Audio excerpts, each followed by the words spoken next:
All right, good afternoon, everybody. How's the conference going so far? Everybody having fun? Hopefully you've learned something by now, and hopefully you're here to learn something more about microservices. And also, hopefully you didn't eat too many carbs at lunch, so you won't fall asleep on me. But it's nice to see all of you. As you can tell from my accent, I'm not from around here.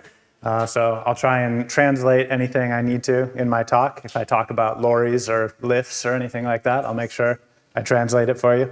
My name is Jay, short for Jonathan Tower. We're going to be talking about not building a distributed monolith, how to avoid doing microservices completely wrong. So I'm going to start with a little bit of a story. A couple of years ago, a client of ours came to us at my company Trailhead and said, we're just about finished building this microservices project that we've built internally, and we'd love to have someone take a look at it. And maybe you can help us out. There's just a few little performance problems. I can see some smiles on your faces already. You know where this story is going, maybe, from personal experience. There's just a few little performance problems with it. If you could take a look and figure out why these few endpoints in our APIs are slow, and help us just really quick before launch. So we said, sure. We're a consulting company. That's what we do. So we said, sure, we'll take a look at that. It only took a very short amount of time looking at their code to realize that this was not a small problem, but this is a problem with their whole application, and it was going to affect all of their endpoints once they launched. And it wasn't a small problem in the performance way either. It was actually going to be a huge problem, because instead of building microservices as they had planned to do, they had in fact built a distributed monolith. So this is the bad guy in our story today. This is the monster that I'm hoping that I'm going to give you some tips today to make sure that you avoid building one of these. In fact, I want to give you 10 of the most common mistakes that I see as a software consultant. I work with a lot of different companies, many of whom have tried lots of different architectures, including microservices architectures. And these are the 10 most common mistakes I see them making. And I'm hoping that you can take these 10 things and avoid these pitfalls in your own projects. Before we get started, as an attendee or a watcher online of this session, you are lucky enough that you get a free offer. If you have any questions about the topics we're talking about today, microservices, software development in general, like I said, I'm owner of Trailhead Technology Partners. We're a software consulting company. I've got this free offer for you here. You can scan that code. I'll show this again at the end. And I've also got some brochures here if you're old school and you like it on paper. But that's basically for a free 30-minute consultation. If you have any problems that you would like someone to take a look at, I'd be happy to talk to you, and you can check that out there. A little bit about me. Besides owning Trailhead, I also am a Microsoft MVP. If you're not familiar with that, Microsoft MVPs are awarded for their expertise in software and also sharing that expertise like we're doing right now in the community. I just was awarded that back in the summer for the 8th year in a row. I also have some contact info here if you want to get a hold of me. And finally, at the bottom, I've got a GitHub link where you can get all of these slides afterwards. So with that out of the way, let's start with some definitions, make sure we're all on the same page about what we're talking about with monoliths and microservices and distributed monoliths. So let's start with the monolith. We've all been working with these types of software applications for, in some cases, many decades, depending on how long your career is. These are kind of what you would consider your traditional software architecture. This is when the whole application is built together and deployed together as a single piece.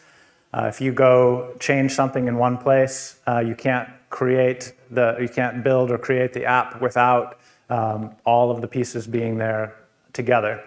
So if you're maintaining a monolith, you might be familiar with this problem. But in a monolith, sometimes you might have something like a button that has the wrong name on it, and you need to make a change to that button. That should be a very simple change, right? One line, maybe not even code, one line of UI. And if you have a monolith, you still have to do an entire deployment of the application, right? And a monolith goes all together or it goes not at all. So that's kind of the idea behind a monolith. Some of the advantages of a monolith: it's much easier to build than a microservices architecture. Also, typically has better what's called data throughput. So don't confuse that with performance. Performance is actually, can be, in a well-architected microservice, can be better. We'll talk about that. What I mean by data throughput is that when somebody types something in and submits it on a form in the application, from that moment to the moment that the entire application knows about that updated piece of data, that is kind of considered data throughput. So in a monolith, typically you're going to have one database. You're going to have everything compiled together looking at that same database. So the moment you've updated the table where that data goes, the whole application knows about it. You can do it in a transaction so that no one else accesses out-of-date data, but is getting the most up-to-date data all the time. So that's one of the advantages of a monolith. Another advantage is that it is scalable. So you might be thinking, well, I'm here in this talk to learn about microservices because I heard that those are more scalable. And I'll say that I can confirm that. Microservices are more scalable if they're done correctly. But that doesn't mean monoliths are not scalable, right? There's still things like load balancing and data sharding that we can talk about. There's also fewer cross-cutting concerns when you're building a monolith versus microservices. We'll talk a little bit more about that as we're getting into the details here today. And the most important difference, in my opinion, is something called immediate consistency. Anybody ever heard of the term eventual consistency when it comes to microservices? Oh, good. Okay, so about half of us. So this is, I think, the most important point. I'm going to hit this several times throughout the talk, but this is a really big difference between monoliths and microservices. There are disadvantages, of course. Every software technology architecture that you can pick has its advantages and disadvantages. I already mentioned one of them, which is if you want to even make a very small change to your monolithic application, you have to rebuild and deploy the whole thing. Tight coupling is much easier to do in an application. I just met a gentleman whose team has a 400 project Visual Studio project solution. And it's really easy to do that when you're building a monolith, to have too much code that all relies very tightly on each other instead of keeping them separated.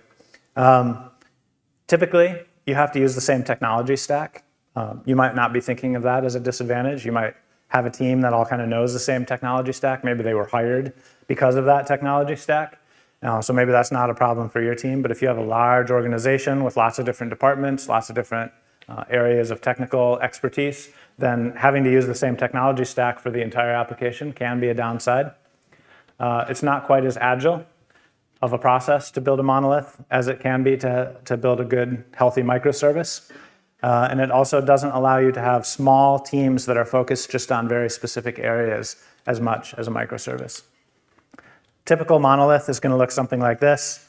The front end is going to have multiple clients, maybe multiple different form factors. They're going to be hitting some sort of a middle tier. It's going to be like a web server, an API server. And then that server is going to be accessing some sort of database store. It might be a relational database, might be NoSQL database. But this is a pretty typical monolithic application. So when you update the application, you're basically updating these two parts of the application, right? You can scale these, I mentioned. The number one reason I hear people say that they're building a microservices, but actually end up building a distributed monolith, the thing that started them out down that path is they wanted something scalable. So I always wanted to start this talk by saying, remember, monoliths are scalable too. You can scale by adding more memory, more processor power, lots of more cores, lots of different hardware changes you can make, or virtual hardware changes you can make to that middle tier to make it more performant. You can also do the same thing at the database tier, right? If that's your bottleneck, you can add more performance there by adding more memory. That often helps the database. Adding more processing power, that often helps the database as well. So you can scale this. Don't forget too that there is other ways to scale a monolith. The most common way is something that I'm sure you're familiar with. It's called load balancing. And that's where you just basically make multiple copies of your application tier. So here we've got 2 copies of our middle tier. And in this case, you're going to get not quite twice the performance out of your application as you would with just the one application server. Keep in mind it's not quite, because there's the overhead of the load balancer, and so there's some loss there. And then also keep in mind that if the bottleneck is not your application, but is actually your database layer, that this is going to cause, you're still going to have performance issues here until you deal with the database layer, which is also possible. If you're having more of your bottleneck in your database layer, you can solve that by doing something called data sharding, right? And this is still a very, this is something you could also use in a microservice, but in a monolith, you can use this just as well. And that's basically where you take your data and you split it based off of some key. The most common way you would do this is if you have a tenant, like a multi-tenant application. So maybe each of these databases is a different client. Maybe database 1 has client A, B, and C, and maybe client D is a much bigger client. They have a lot more data, and so you put client D in their own database. But that's basically the client ID in that case would be your key that's being used to shard this data. So there's lots of different options, and I want to just remind you that if you're trying to build an application that scales, that doesn't necessarily mean that you have to build microservices. Okay, so now hopefully we're on the same page about what a monolith is. Let's talk now about microservices. So this is an architecture that is defined where the software is composed of small and loosely coupled services, and those services communicate with each other through some sort of well-defined messages on the back end.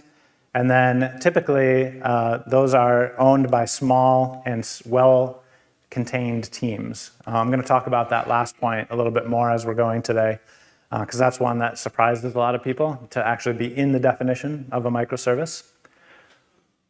Some of the hallmarks and advantages of a microservice is that you can see these independently deployed, right? So you can have a button that you need to update that's in just one module, or some logic that you want to update in one module. You can release that module without having to even really communicate with any of the teams that are running any of the other modules. They're all really totally separate and independent applications, and so they can be deployed independently.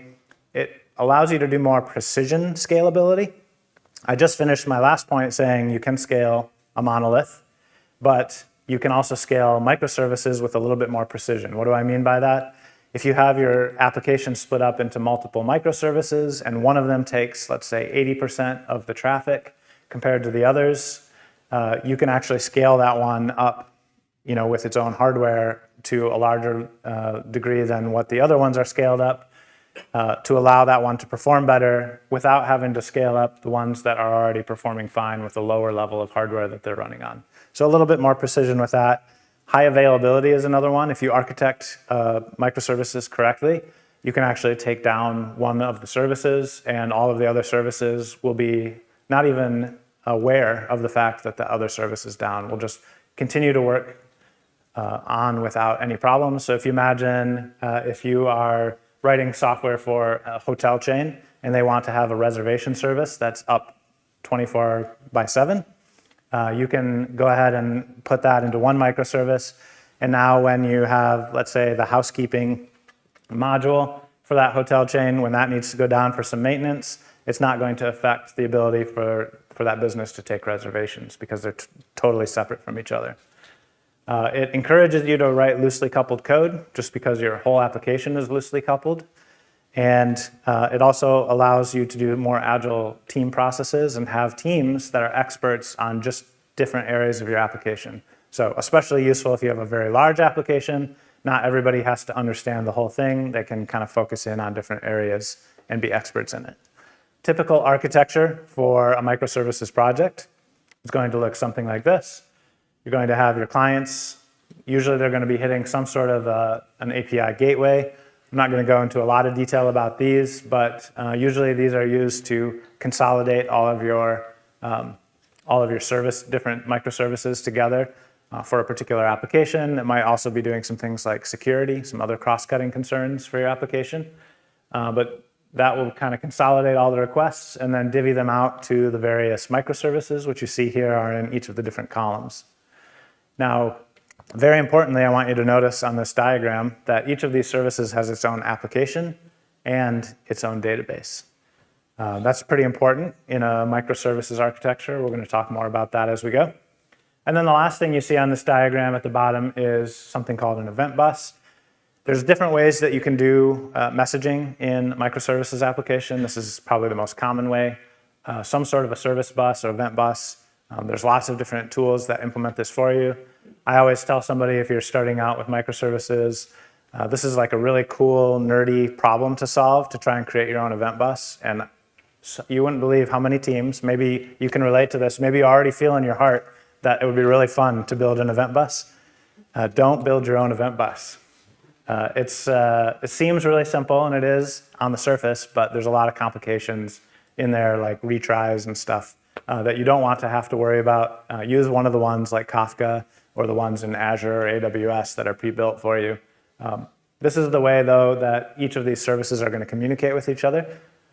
Typically, this would be like a publish and subscribe model where each service would say, hey, I want to know whenever this type of an event happens. And then when that event gets published by one of the other services, they would already be subscribed to it, and they would get the update from that event. So this is typically what a microservice is going to look like. Let's talk about the bad guy from our story today. This is the distributed monolith. This is when you start out trying to create a microservice. So first of all, I want to say nobody sets out to create a distributed monolith, right? Not unless they're sadistic. But if you set out to build microservices, but you accidentally create it much more coupled, because maybe you've got decades of experience building monoliths like I do. Maybe that's what you know best, and you know how to do that, and you know all the rules. I'm not supposed to repeat myself, right? I'm supposed to have single responsibility principle. All these good rules that still apply in some ways to microservices, but there's little tweaks to how you need to think about them. When you set out to build microservices, but you have that high coupling in your code between your modules, you're going to probably end up with a distributed monolith. The reason I want to warn you about these, and why the title of this talk is Don't Build a Distributed Monolith, is that these always perform worse than either the monolith or the microservices architecture. This is what you might call the worst of both worlds. You're going to get a much more difficult to maintain application than it would be if it was just a monolith, but it's going to perform worse than either the monolith or the microservices would. So please don't build this. We're trying to avoid that today.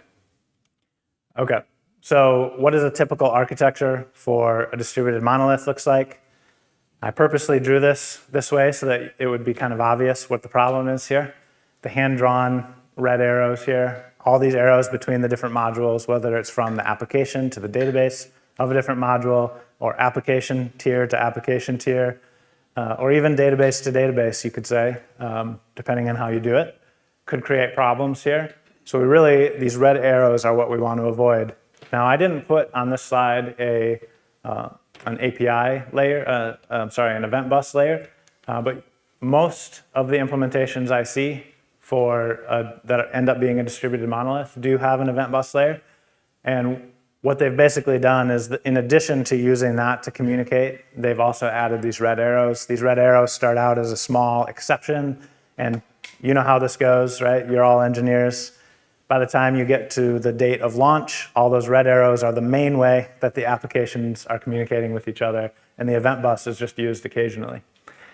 So crossing that line and starting with those red arrows is often where the problem happens. Here's another architecture diagram for a distributed monolith. I can tell from the looks, every time I give this talk, I can tell from the looks on people's faces who has this one at work.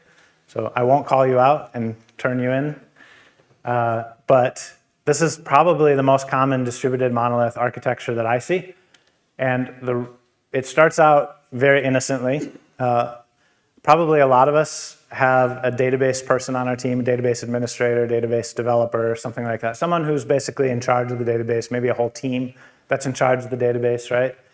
They've learned for decades, they've been taught not to make multiple copies of data, to normalize data, to have one piece of data in one place so that you don't end up with update anomalies, all of that good stuff about data normalization, right? They've had that beat into their heads for decades now in the software industry. And now here comes you after a conference saying, hey, database team, wouldn't it be fun to make a microservice? By the way, that means that we're going to need a ton of different databases that you're going to have to administer. Oh, and also, we're going to copy data all over the place It's going to be in multiple places. It's going to take a long time for it to all update. It's going to have to propagate throughout the application to get all of the different databases updated whenever something changes that's shared between them.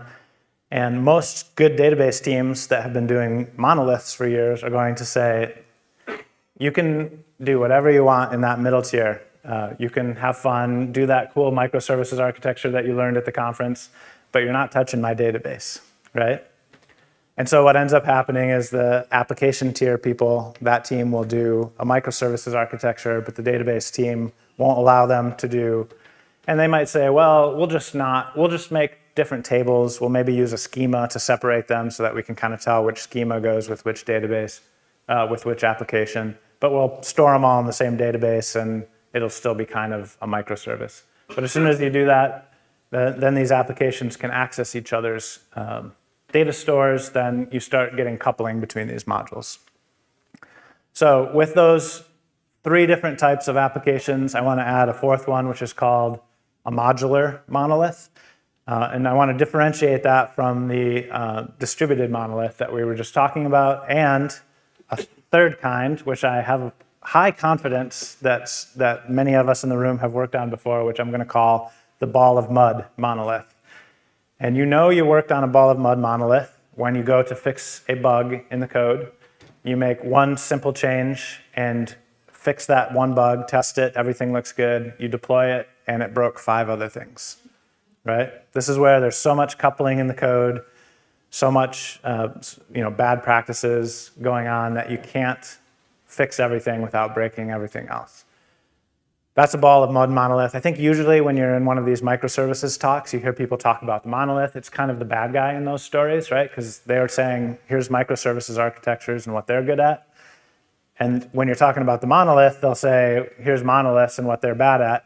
And oftentimes, when you're comparing and contrasting, it's helpful to compare and contrast to like the worst case scenario. I think often what they're talking about is actually that ball of mud monolith. There is such a thing as a good monolith. That's where you've created the code very modularly. You can make updates without breaking other things. It's really easy to read and understand the code. New people join the team and they get up to speed fairly quickly. Those are all the types of things that indicate that you've got a modular monolith.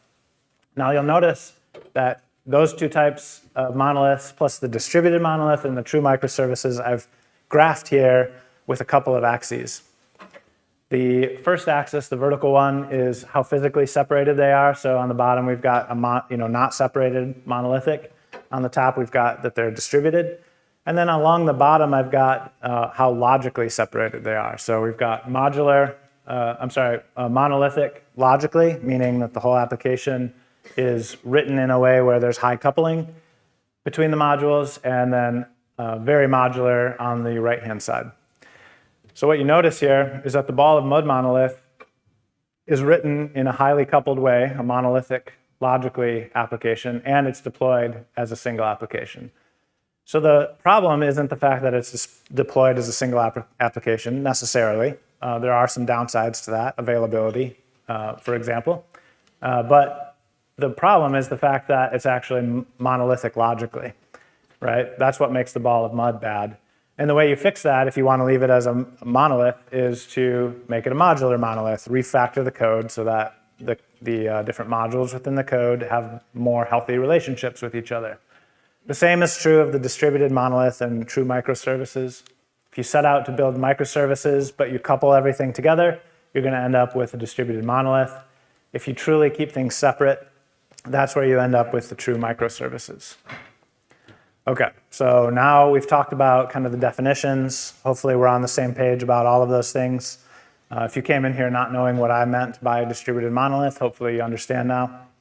So now I want to talk about the 10 pitfalls that I see that are the most common that cause a microservice to accidentally become a distributed monolith monster. All right, so problem number 1, I've alluded to this one already a couple times. And problem number 1 is assuming that microservices are always better. Now, I'm not going to accuse all of you because you look very smart. I'm not going to accuse you of this, but sometimes engineers can get caught up in the new cool architectures and want to do them on their project, whether they're a good fit for their project or not, right? None of you I can tell from your faces. None of you know what I'm talking about. But some of the people you work with, right, who aren't here today, do this. This is especially true for smart people like you, and I really mean this sincerely, who come to a conference and want to learn new things, right? You're here to learn new things. You're going to hear probably somebody talk about how great microservices are, and I would agree with that sentiment. Microservices is a great architecture for what it's good at. But if you don't need microservices and you use it, it's going to be just like anything else that isn't the right tool for the job. If you're trying to open a can of soda and you're using a hammer, that's not going to be the best tool for that job, and you're going to make a real mess. So my first rule for microservices is don't assume that it's necessarily the right thing for your project unless you have what Sam Newman calls a really good reason. Anybody familiar with Sam Newman? Sam Newman in the room? He's actually here at the conference with us. No? Okay. He didn't want to admit it anyway. He is actually talking tomorrow, so if you want to learn more about microservices, he has a talk tomorrow. He's written a lot of really great stuff about microservices, so you all are very lucky that he's kind of here in your own backyard.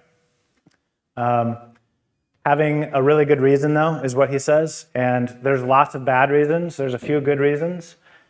Hopefully by the end of this talk, you'll be able to tell those apart. Things I want to underscore here, though, are that monoliths aren't necessarily bad, and they are scalable. Microservices are really hard to do. So if you have a whole team of people that are excited to do microservices, but nobody on the team has ever built one successfully before, your chances of success are a bit lower than I would like them to be. If I was your boss, I would say, let's not maybe take that big of a risk, or let's try and bring somebody into the team who has some experience with this so that we don't make lots of mistakes, because it is very easy to do. Also, if you create them for the wrong reason, you're going to end up with this distributed monolith instead of microservices, which I mentioned before is going to be the worst of both worlds. Some good reasons to create microservices.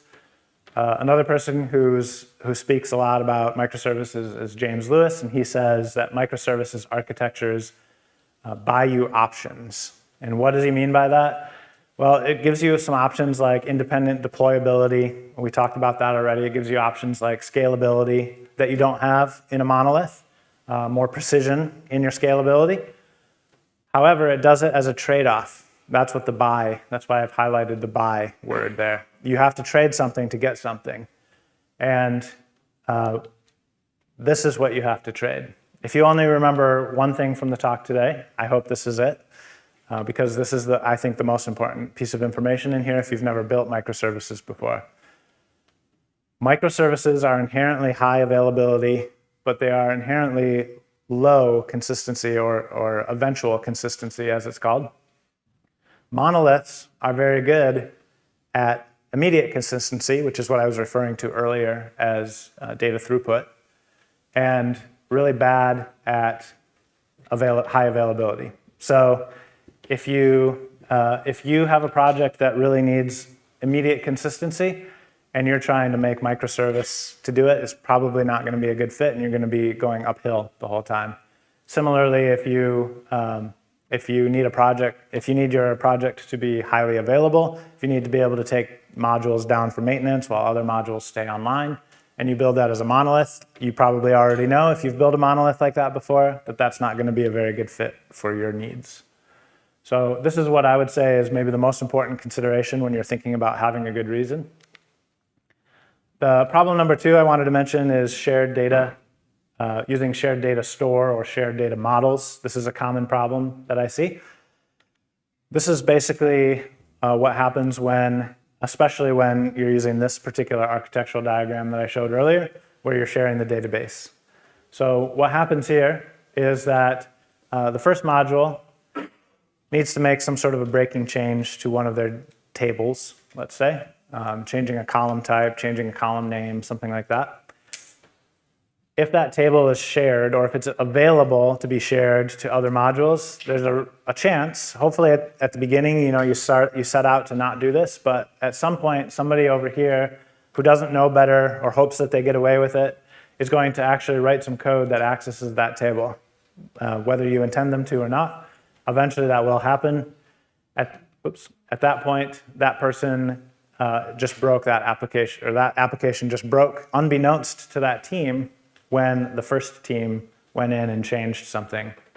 So this is how these end up being coupled together, just by sharing the same data store. The same goes for if you're using data models, like classes that actually store your data, and you actually share those so that maybe downloads from your Git repository, and the projects are using the same Git repository for that data model. The same thing happens if someone makes a change to the data model, pushes it into that shared Git repository. Now, the next time you download that and try and build your other microservice, it is going to not work anymore. And hopefully you'll get a build error at least in that case.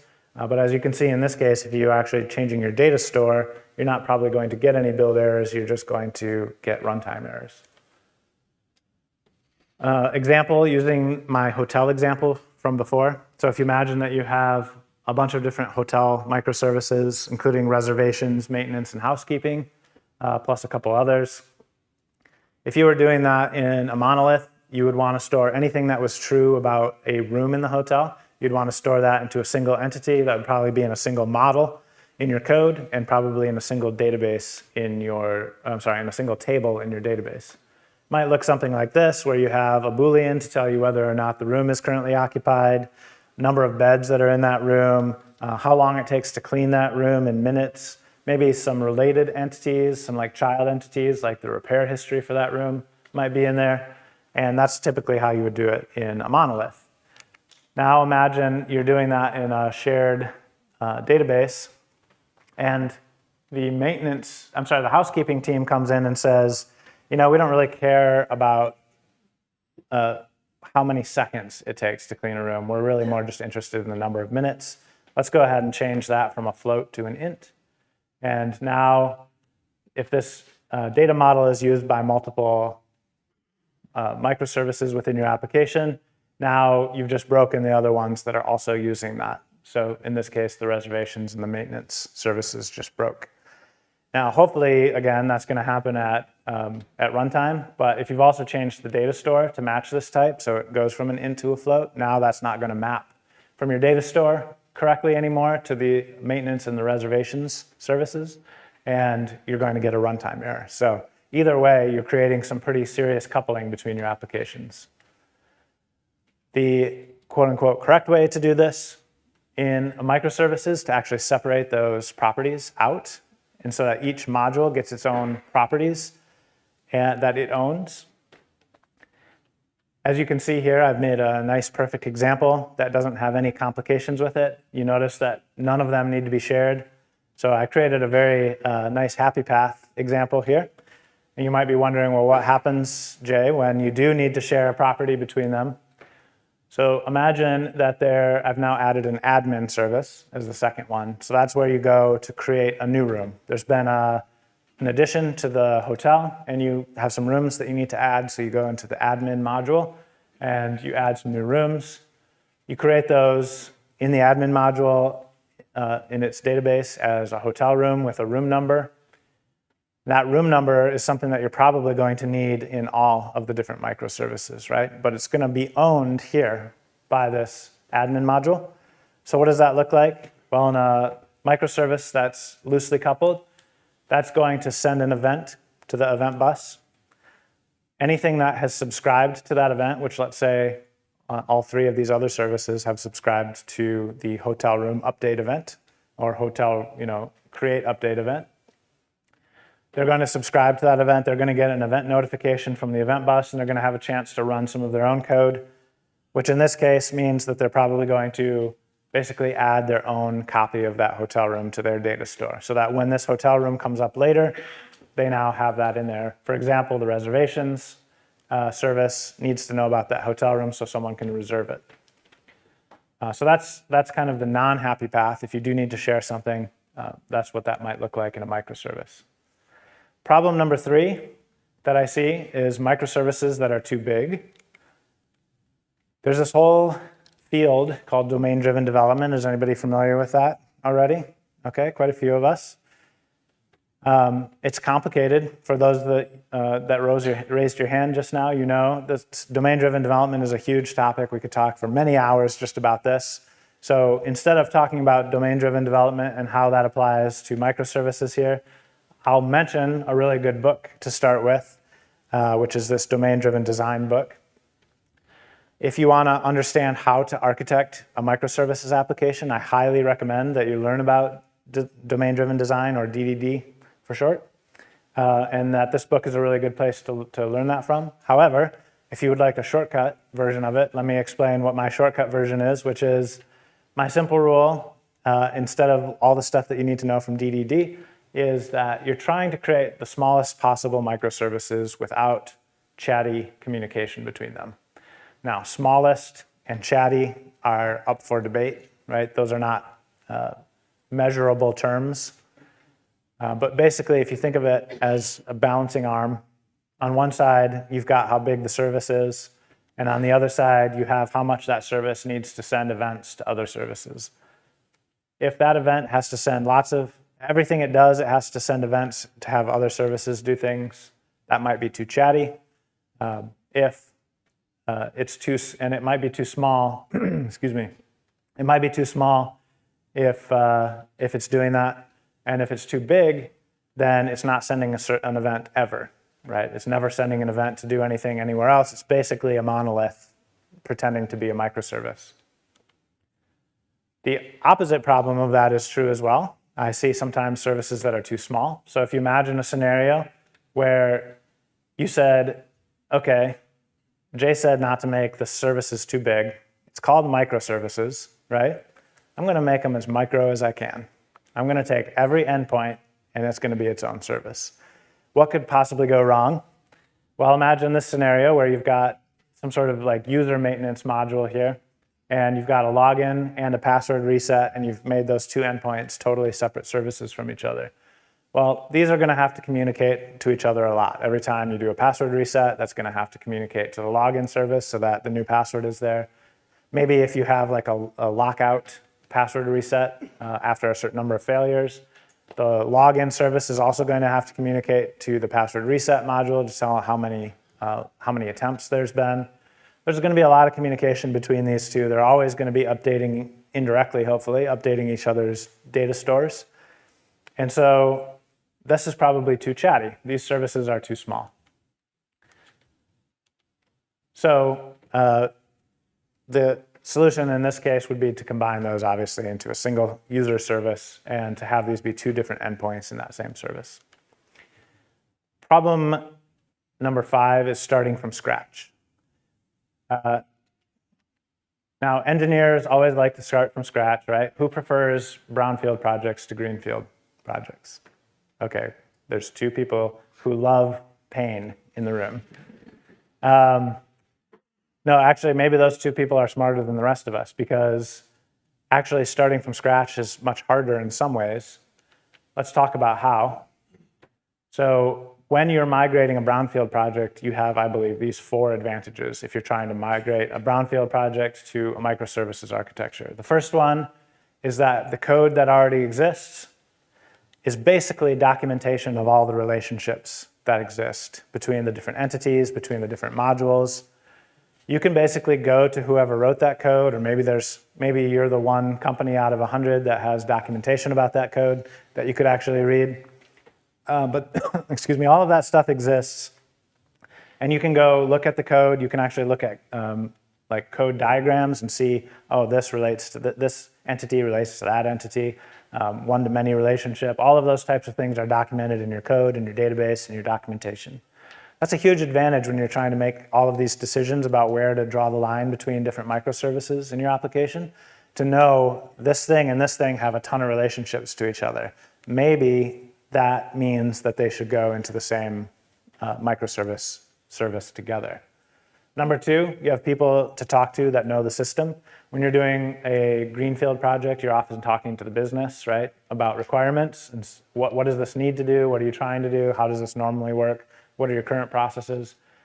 A lot of that stuff, as you know, you can get wrong information there. if there's a team that's already built an application, even if it's a monolith, even if it's a ball of mud monolith, they have had a lot of those conversations. They know what they wish they had done differently in the past. They know what works and what doesn't work about that monolith that currently exists, and you can talk to those people. Of course, if that's you, then there's a different problem, I guess, right? Number 3 is that the system already works. Why is this good? It buys you time. If you're trying to do something as complicated as a microservices architecture and you want to get it right, you don't want to be always having your boss breathing down your neck saying, when is it going to be done? When's it going to be done? How much greater would it be to have a system that's already handling whatever that system does to take some of the pressure off while you work on getting the microservices correct? That's a huge advantage. And then the last one I think is really huge, which is having a baseline to compare to. So you can actually measure some statistics on your current monolithic application, if you have one already, and you can compare those as you launch different modules as microservices. You can compare them and say, what's working better, what's working worse, are we doing this correctly, is it actually more highly available than it was before, are we actually able to independently deploy things, is the performance any better, are we able to scale things more precisely. All of those questions you can actually measure against something instead of just kind of a rough guess, like, yes, this feels good to me or it feels bad to me, which is the case if you're doing a greenfield project. If you are migrating a project, you're going to want to think about how you go about doing it. This is always something that we talk about with our clients. What strategy are we going to use to migrate an existing monolith to microservice? The first one is the big bang. This is where you do it all at once. This is usually, what this looks like is a bunch of developers get locked into a conference room. Someone slides pizza under the door occasionally and says, don't come out until you're done, right?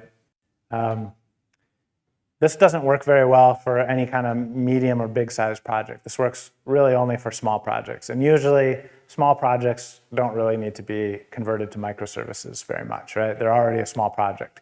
So I don't really recommend this approach, but it is one that I have seen done, and I've probably seen it fail more than I've seen it succeed.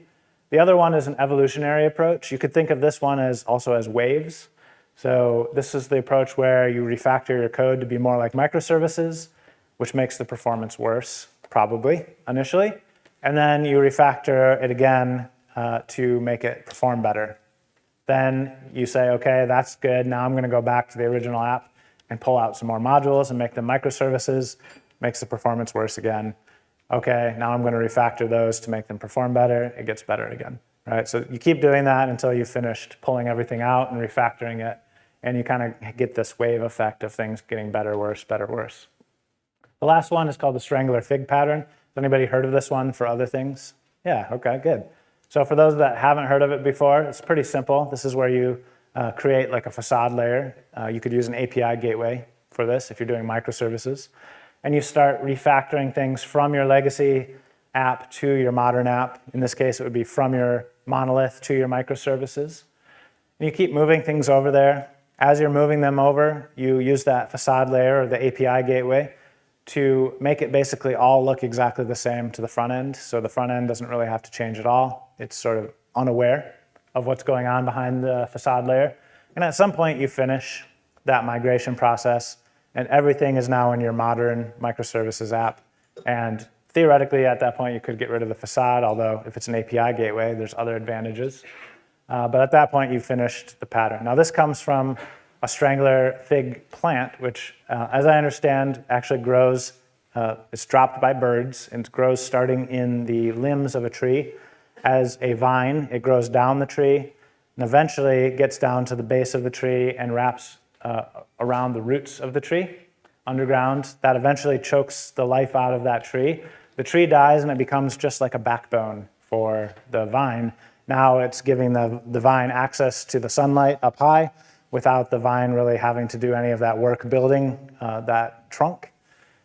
But the tree is now dead and has basically turned into something new. So it's kind of a nasty little plant if you like trees, but it's a great approach for migrating your application from one technology to another. Number 6 now is coupling through cross-cutting concerns. There's a lot of cross-cutting concerns in our applications. One example of that, though, is logging.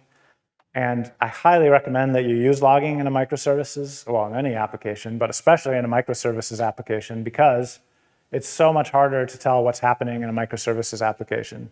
If you imagine that you're trying to debug a particular scenario where somebody goes in, hits one endpoint in microservice A publishes an event, microservice B subscribes to that event, does some update, maybe that's where the bug happens, updates its database wrong. And now all you know is that microservice B has some incorrect data in its data store, and you don't really know how it happens, and it's pretty hard to go back and trace all of those things that happened. So logging is very important, but also if you write a single logging module and share that into all your applications, you actually have the potential to create some coupling there. For example, let's say it's logging to a database, to a centralized database.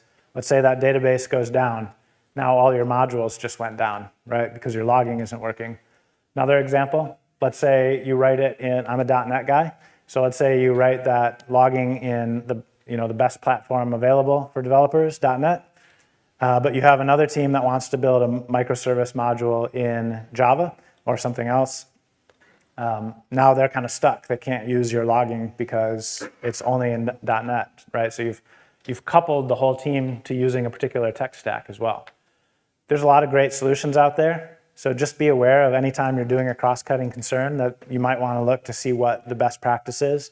I've given you an example here of a good tool to use for logging. It's called Seq, S-E-Q, and it's inherently distributed, so it expects to be working as a distributed application. It's inherently fault tolerant. It's got support for basically any platform or language that you've ever heard of. So it doesn't tie you into a particular tech stack. And it embraces that eventual consistency that is the watchword of microservices. So be careful when you're doing things like logging. Make sure you do these things still, but make sure that you're doing something that is compatible with microservices architecture and doesn't accidentally create coupling. Number 7, the use of synchronous communication. Let's take an example here where you've got two modules, an orders module and a customers module. Let's say the orders module takes a couple of parameters. It's receiving a new order. It's going to get like all the details of the order, and then maybe it's going to also get like a customer ID.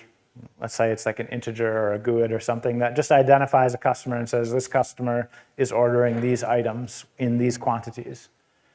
The very first thing that orders service is going to have to do is figure out who this customer is. Now, if you've gone and just left that customer data only in your customer service, you might be really tempted to do something like this, where maybe you do like a REST API call from your orders service over to your customers service and say, why don't you just give me customer ID 12345? And while that's processing this order service, right? This is a synchronous call if it's a REST API. It's waiting for that data to come back over here from the customer's data store. While that's waiting, the order service is also waiting, right? Now, in the best case scenario, that data comes back and says, here's the details about that customer, and the orders processing can continue with the mailing address and whatever it needed from the customer. Now imagine that the customer service goes down for maintenance and your order comes in with the order details and the customer ID. Now this call basically fails immediately. It gets maybe a 500 or some other kind of response that indicates that it's not available. And now your order service actually went down as well. Or imagine another scenario where the customer service is under heavy load. Maybe somebody's going through and creating a bunch of new customers. Maybe that's a process that happens every month or every year or something. There's a bunch of load going on in this application. Now, when this order service gets a new order in, it's not under any load, or maybe it's just under its normal load. Everything is processing pretty normally, but now it has to wait 3 times as long, 4 times as long for the customer service to respond. Now your order service just got slow because your customer service was slow. So are those really decoupled? Are those independent from each other? Are you able to precision scale them? Not really, because if the customer service is slow, the order service is slow. Now, that story I told you at the beginning of this talk about a customer that asked us to help with their application, they had hundreds of these in between every microservice and every other microservice, basically making it a very slow monolith, right? Every time anything happened, instead of just executing the code from that other module that needed to be executed, they made a REST HTTP call. Now, you all probably know there's a lot more overhead with that than just executing, in this case it was .NET C# code. There's a lot more overhead in that than just making a procedure call in a programming language like C#. And so their whole application got very slow. Furthermore, because these arrows were between every module and every other module, what would end up happening is one module would get slow due to actual load, which would cause the 3 that called it to get slow, which would cause those 3 to slow down the 9 modules that called it. And it only took about a minute every time one module got slow for the whole application to get slow. And so this is a very dangerous one that you definitely want to avoid. Number 8 is breaking changes to event contracts. If you haven't done events before, if you haven't done microservices before, you might have already been thinking, boy, those events kind of end up being like a coupling between the modules, right? And that's true, which means you have to have some rules and you have to probably do some thinking and maybe even some communicating between different teams to figure out what these rules are going to be and make sure everyone's doing the same thing in the different service applications. These are some rules that I suggest just as a starting point, and then obviously you need to have this discussion with all the different teams. But number 1 is that no new required fields, only optional fields with documented default values. Well, what do you do when you need to do that? We'll talk about that in rule number 4. Rule number 2 is that any unrecognized field will just be ignored but forwarded, right? So if you have a service that is going to process some event, is subscribing to some event, it sees a new field that it's never seen before, it should just ignore that. Apparently that's a new field that it didn't need to know about, right? Because it didn't exist when it was created. But it should forward it. In other words, if it actually publishes an event of its own after it does something, it should forward that information on to anyone else that might be subscribed, because there might be some other microservice that does know what that is, that needs it. And so ignore but forward. Rule number 3, consumers of optional fields use default values when they're missing, right? So if you are subscribing to an event and someone is publishing that event that doesn't know about a field that you need, there has to be some sort of a default value for that field, and that's what you should assume the value is. And then number 4 is if you can't do these first 3, then you need to create a whole new event type. So you might have, this isn't the naming convention I would suggest, but if you started with to use our example from before, if you started with a room updated event, you might make this your room updated event 2, right? Like you actually have to create a new event for this to make breaking changes. And now any service that publishes the event 2 is also going to have to publish the original event for anybody that's still subscribed to that. Problem number 9 that I see is not automating builds and releases. I'm sure none of you are doing this, but I've seen a lot of our clients who still haven't gotten into the whole automated CI/CD DevOps thing. And they come to us and say, hey, we heard about microservices. We think it might be a good fit for our application. We'd like to do those. One of the very first questions the very first question I ask them is, why microservices? Why is that a good fit for your project? Just to try and hear if I hear any of the false things that I've been talking about with you all today, or if I hear any of the true good reasons mentioned in there. But then maybe the second thing I will ask them is, do you already have automated DevOps, continuous integration, continuous deployment in your application or not? The reason is because the whole point, one of the whole points of microservices is high availability and the ability to independently deploy.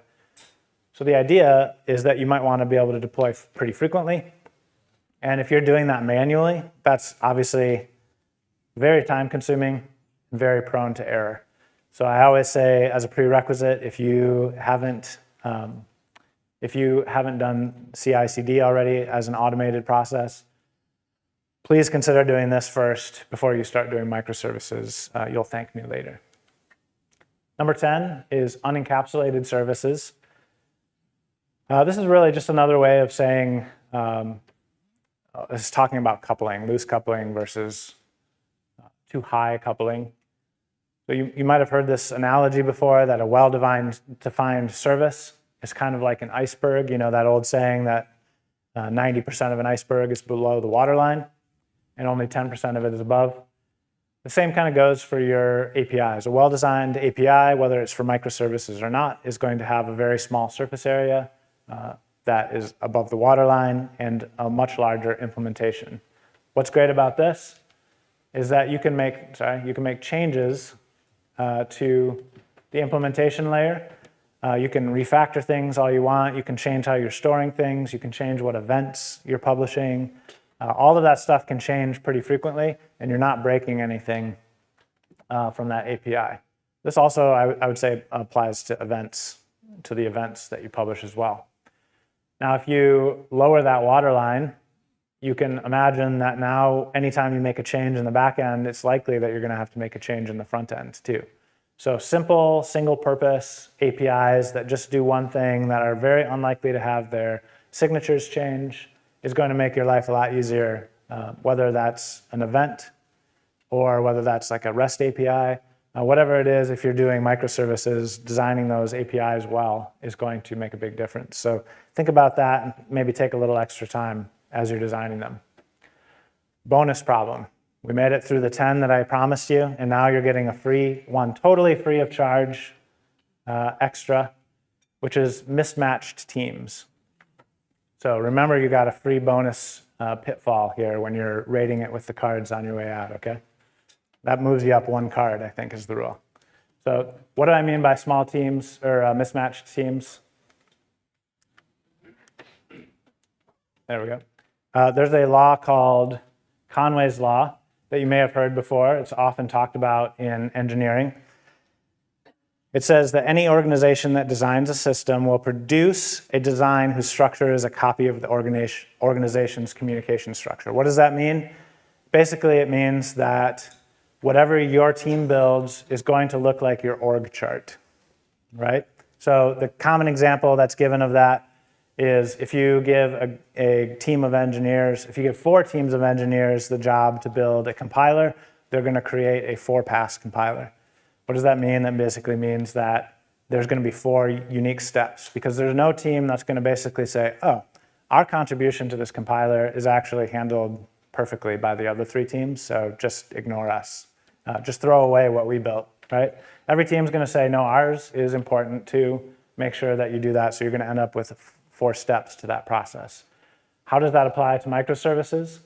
Well, if you have a single team that's working on multiple microservices, and everyone kind of swaps around to all of those as needed, you're probably going to end up with a product that looks an awful lot like that team. You're probably going to end up with a more monolithic product because everyone knows everything else. It's going to be more tempting for a team member who used to be working on module A but is now working on module B to know that module A has some data that they want and to be tempted to go straight and get that data, maybe to copy and paste some code, maybe to make some of the decisions about the tech stacks that are used on these different services so that people can be swapped in and out of them. Basically, it's going to cause your application to veer in the direction of a monolith. So instead of having a single team that works on all your microservices, an ideal setup would be to have one team work on each microservice. If you have a huge application, complicated business, this can actually be really ideal because each of these teams can be an expert in each particular module, in each part of your business. They don't really have to care about what's happening in the other parts as long as those teams are working. But obviously, this isn't totally practical. You may not even have this many people on your team. So, I don't think it's super important that it be 100%, but just keep in mind that if you go 100% this way, that it's going to probably bump your application more into the monolithic direction than you intend. But if you do something like this where you share, one team maybe shares a couple different modules, that's not going to be the end of the world, especially if they're always working on those 2 modules. All right, so to sum up a little bit, we talked about for lightweight applications that have a single team, a monolithic system might suit you better. For more complex and evolving applications with clear different domains between them, to use the DDD terminology. And if you want to use separate teams that are experts in those different areas, then microservices might be the best bet. Don't do microservices unless you have a really good reason to do it, because monoliths can be good too, especially if they're a good fit for your project. And then finally, to avoid those 10 plus 1 free pitfalls that we just talked about. So some further reading, if you're interested in learning more. These 3 books here is where I would start. A couple of these are by Sam, who I think writes the best stuff about microservices. And then we also have this one by Chris Richardson, which is a good starting point. Then I would also recommend these books as well, Cloud Native Architectures and the Tao of Microservices. So we defined monoliths, microservices, and distributed monoliths, talked about those 10 common pitfalls plus the bonus one. Gave you some further reading. Now I've just got a few minutes if anybody has any questions they'd like to ask. Any burning questions in the room? Yes.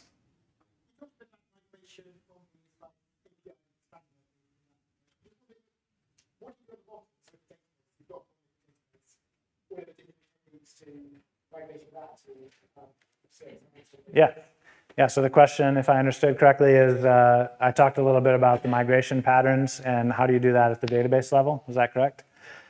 So one of the things that hopefully you noticed in the talk was that you're going to end up with some repeated data into different modules if you end up going in the microservices direction. So one of the options that you have is when you do kind of cut over to your first microservice going live, is that you're probably going to have to do a data migration project of some kind to get that data initially loaded in there. Or you could use the event bus to just very busily, for a little while, load data in there. Either way works. Obviously, one is faster than the other. But at some point, you're going to have duplicated data anyway. So you're really going to start out by duplicating some data into there that you need. You'll also have to think through, if in the in-between, this is another question I commonly get that's kind of related to your question, which is in that in-between stage when you start going from a monolith to a microservice, aren't you basically creating a distributed monolith?